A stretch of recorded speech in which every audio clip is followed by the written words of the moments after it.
So not long ago, I got on my own website and I went on the journey of trying to find the least expensive semi-automatic 12-gauge shotgun. And what I came up with was either something that is going to be a whole lot of fun or a horrible mistake. And that is the Tokarev semi-automatic Bullpup shotgun, this one being imported by SDS Imports. So, let's get into it.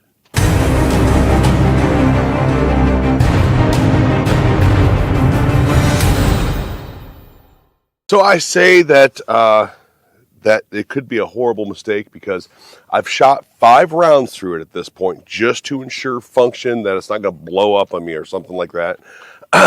But I've already broken it, and I broke it before I had 5 rounds through it, before I had ever even pulled the trigger on it. So we're going to find out what this is like together. So just for a little bit of housekeeping, don't forget to hit that like, share, and subscribe button. Hit that notification bell if you like content, gun-related content. That's what my entire channel is. Also, don't forget to go check out my new channel. I have a second channel that is all outdoors, overland, and off-roading centric. It's right now I am in the middle of building out a cargo trailer camper conversion. I'm also doing a whole lot of upgrades to my truck, lift kit, bumpers, things like that. And we are going to go off-roading and exploring together on that channel. So go check out that channel. The channel will be in the pinned comment below. Also in the description, it is Matt's Off-Road and Outdoors. Also, I do not have a relationship with SDS Imports at all. I do not have a relationship with Tokarev. I have tried to have a relationship with SDS Imports, and I was told that they don't trust that I would do an honest review for them. Thanks. So I ended up buying this, and it just so happens to be imported by SDS Imports. So let's get into the gun a little bit. This little guy is just over 30 inches long, weighs like 7.5 pounds, something like that, 7.25 pounds. All of these silver parts you see here are electroless nickel plated. I don't know what that means. I do know that nickel plating, though, is a pretty tough substance. So the bolt carrier group, this part of the chassis or frame, I think some of the metal parts inside and the barrel, and I'm assuming this barrel nut is as well, are all this nickel plating. Now they do have a whole bunch of different, they have all black ones, they have FDE colored ones, they have I think green, they have like a splatter paint colored one and stuff like that. This was the one that was the least expensive on my website, Copper Jacket Arms. This has an 18.5 inch barrel, and if you're for somehow or another new to what a bullpup is, basically what happens is all the action that is normally sort of forward of the magazine or on top of the magazine area is all sort of pushed back, and then there's a linkage system that goes from the trigger to the trigger mechanism that fires the round. So bullpups known to have bad triggers, and this one is really no different. It feels absolutely horrible. Oh. However, in my 5 test rounds that I did with it, didn't feel that bad. It really didn't. It felt heavy, but it didn't feel as bad. You hear that? Hear that? Reset. Whoa. Yeah, it's heavy. It's not nice, but it feels way better when shooting it with live rounds. Now, as you can see, it is a side charging design. You can do side charging from either side. This is changeable to the other side. Ejection is not changeable to either side, so it is a right side, I guess, ejection. So if you're a lefty, plan on eating some shells. But the action is surprisingly very, very smooth. This is an all polymer chassis. Like all these parts here are polymer. Kind of hear the plasticky sound, and then of course all the important bits are metal. This has it's a shockingly smooth action. Now it has sort of an AR feel in the safety. The safeties here is kind of heavy, but it has that AR feel to it. Has an AR style. I don't know if it's interchangeable, but it has this AR style bolt release here.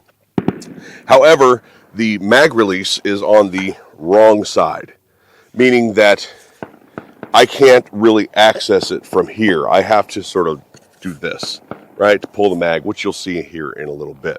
Now it has this very radically swept grip. It's not an uncomfortable grip, and in bullpup configuration being a little bit shorter, it sets the wrist nicely. By the looks of it, you know, I'm used to shooting very vertical grips, very up and down grips for ARs, so I thought that would be kind of a wrist breaker, but it's not bad. Now, a couple other things that it does come with. It comes with these Temu sights, these plastic sort of like, I don't know who makes them, but they're plastic flip-up sights. They come with it. They're like $5 sights on Amazon. And then it comes with a 5-round magazine that is colored the same way as this. Now, this magazine is what broke on me. The gun didn't actually break. The magazine is what broke on me before I ever shot it. See this little wedge-shaped like detent there? That thing popped out of it one day. I picked it up. I was kind of getting ready, you know, putting myself in the mindset of doing this video, and I popped the mag out, and this fell out, right? So it has a little fork design with a little nubbins on it that's supposed to keep it locked into place and a little spring. It fell out. I kind of stretched it and bent it, shoved it back in with the spring, and it has held so far, and it held through the 5 shots that I ran through it. I also have a 10-round magazine for it. You can see I have some low brass, just birdshot in here right now. I haven't shot it. This is what we're going to shoot first. And you can fit 1919. So 1919, it was a T1919 shotgun mags in this bullpup. Like I said, we're going to shoot this 10-round mag first.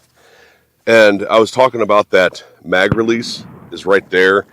Like, I can't really access that mag release very well. I can with my middle finger and sort of pull that out, but that is about as awkward as it gets. So 10-round magazine locks in. That is a pretty radical looking gun. Seems to have charged. Let's get into it.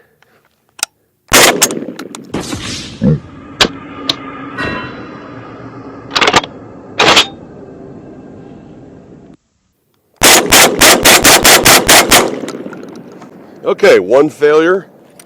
Let's keep going. All right, so now the 5-round magazine. This is what it looks like with the 5-round mag. That mag having that same nickel look. All right.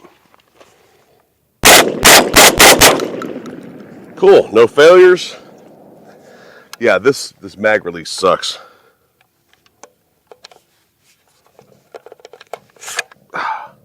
All right, moving on. All right, so I'm bouncing back and forth between Federal and Winchester, the 2 3/4 100-round packs that you can buy at like Walmart of 12 gauge.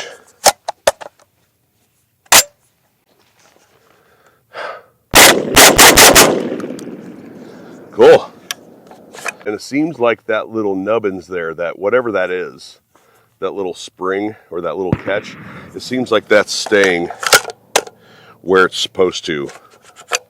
Now, this mag, what I've noticed right away, this mag is kind of sticky to get in and out versus the all black 10-round mag. This mag is kind of, you know, it kind of drags out. I don't know if it's this finish on it versus that painted finish, but that's one thing I've noticed. All right, let's see how it runs if I load one, drop the bolt, and load the 10-rounder.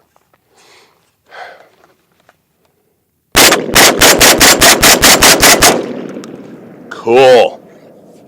All right, so shootability. How does the recoil feel? It's a bullpup trigger. It sucks, but it's not horrible. I have felt worse in bullpups before. So on that scale of everything bullpup, this is probably middle of the road. It's not great, but it's not horrible either. The action is just, incredibly smooth. I really am sort of surprised on how smooth the action is. Recoil doesn't feel bad. It's 7.5 pounds, 7.25 pounds, which is about like the weight of an AR. I sort of expected it to be a little harder, to kick harder. And it doesn't kick bad. I mean, and again, I'm shooting birdshot through it. I'm not shooting 3-inch slugs through it or anything like that. I'm not shooting anything that's like incredibly hard hitting, but even for like this compared to my Mossberg 500, this shoots softer than my Mossberg 500 with the same ammo. And as I said, I shot 5 rounds before I hit the camera, before I started the camera, and you've seen every round since, which I know it's not a lot. It's been 30 or 40 rounds. Had one hiccup in 40 rounds, which is not a good track record at all. However, that might have been just a break-in thing. I'm going to chalk that up as a break-in thing. I will make a second review about this later as time goes on. It'll probably be months down the road because I just don't shoot shotguns that often. So until I get a higher round count on it, it'll take months for me to do that unless I get some people out here just to run some ammo through this with me. But overall, I think it's at the price point.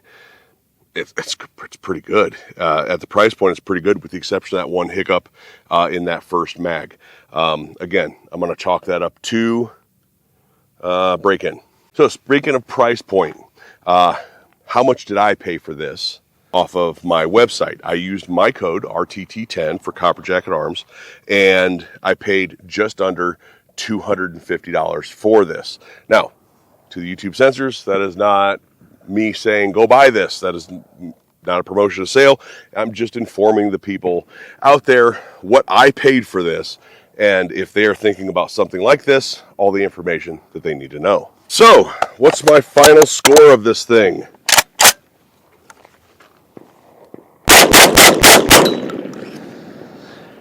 I'd say give it a pass. I had the mag break at the onset. So that's something that I'm going to look out for. And I had that one failure, which is something I'm going to look out for. But outside of that, I think at the $250-ish price point that it's a pretty good gun. All right, everybody, thanks for watching. Don't forget to hit like, share, subscribe. If you like this sort of content, there will be 2 more videos here. There's going to be a trigger video here and a scope video here for you to check out. It would be very appreciative if you went and checked those out. Help support the channel, and we'll talk to you guys later.